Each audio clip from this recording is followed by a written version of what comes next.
కూడా నిర్మోహాటంగా తీసుకుంటాం. రైట్. ఫైనల్గా ఒక మాట గఫూర్ గారు, నా ఎస్సీలు, నా ఎస్టీలు, నా బీసీలు, నా మైనారిటీలు, నా అక్కలు, నా చెల్లెళ్ళు ఇట్లా మాట్లాడే పేదలకి పెత్తందారులకి యుద్ధం ఏదో సంథింగ్, ఈయన పేదల ప్రతినిధి.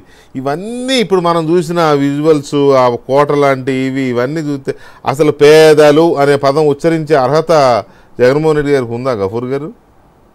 ఇప్పుడు ఎంత బాధ అనిపిస్తుందంటే వెంకటకృష్ణ గారు, అసలు ఎక్కడైనా కానండి ఎంత పెద్ద ధనం ఉంటుందైనా, ఇప్పుడు ఈవెన్ అంబానీ కూడా బాంబేలో ఒక ఇండు కట్టుకున్నాడు. అవును.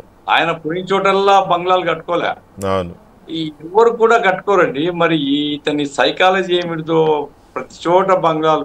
ఈ పేదోడు బంగ్లాలు కట్టుకుంటారండి, పేదోళ్ళ తరఫున పనిచేసేవాడు బంగ్లాలు కట్టుకుంటాడా?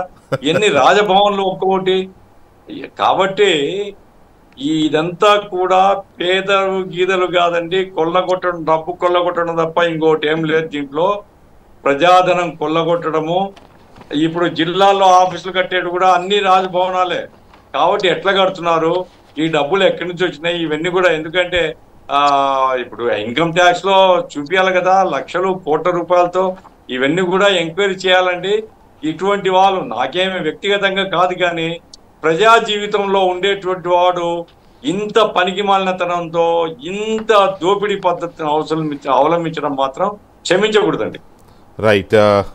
చూద్దాం ఏం చేస్తుందో ప్రస్తుత ప్రభుత్వం. మరి వీటన్నిటిని రివ్యూ చేసి రికవర్ చేస్తారా, లేకపోతే సర్లే ఉండనీలే మాజీ ముఖ్యమంత్రి గారిని కంటిన్యూ చేస్తారా, చంద్రబాబు నాయుడు గారు ఏం ఆలోచిస్తారు ఏంటో చూద్దాం. Thank you very much Gafoor గారు అండ్ ప్రసాద్ గారు అండ్ పటాబ్ గారు. థ్యాంక్ యూ వెరీ మచ్ అండి చర్చలో పాల్గొన్నందుకు. ఇది ఇవాళ డిబేట్. మళ్ళీ రేపు కలుద్దాం. శుభ్ర.